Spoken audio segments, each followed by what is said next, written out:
नौकरानी है कि तू जैसे चाहे लिखबा वो कहानी है।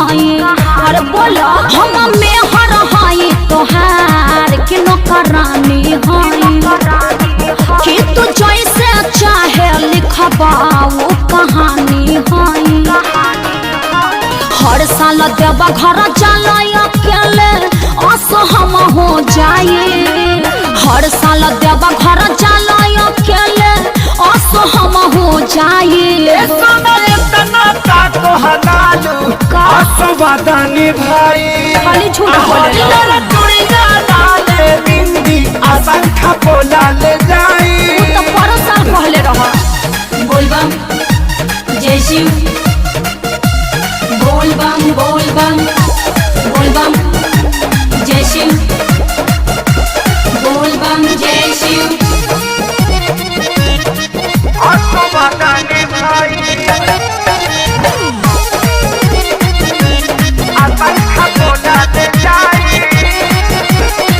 तोहराए भुलावैला से ना भुलाए बात जानला।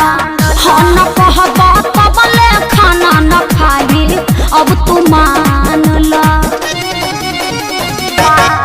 तोहरी गौरी लेनी हो दावा सुनाए धानिया।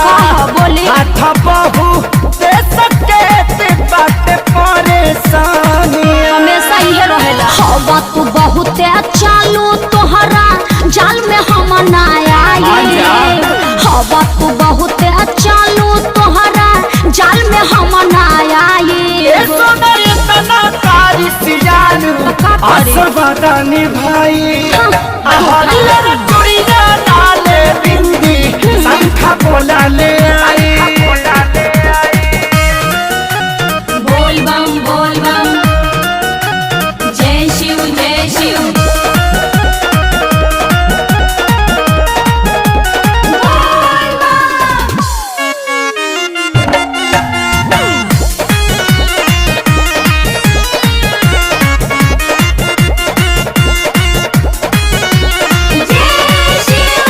कहिया सोनू रहे तोहर मेरी ना बुझाया।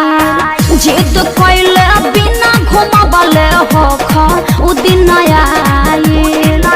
आज ले कहियो घुमाइला नइखेनु कारी हमारा सरकारी। का करी हम पैसो काटे जिंदगी कुंदन खेसारी।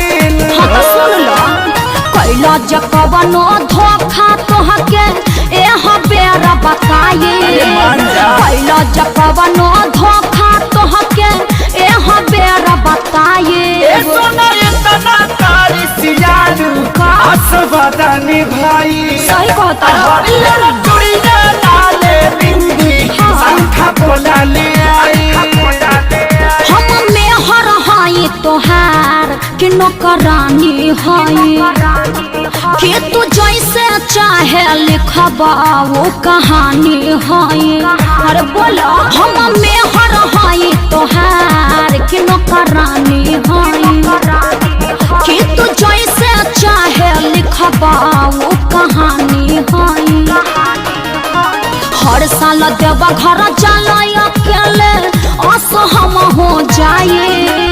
हर साल देवा घर चल अकेले असहम हो जाए। असवदानी भाई खाली झूठ बोले नाले बिंदी असंख्य बोला ले जाई। अच्छा ठीक है बाबू देख लेता नहीं।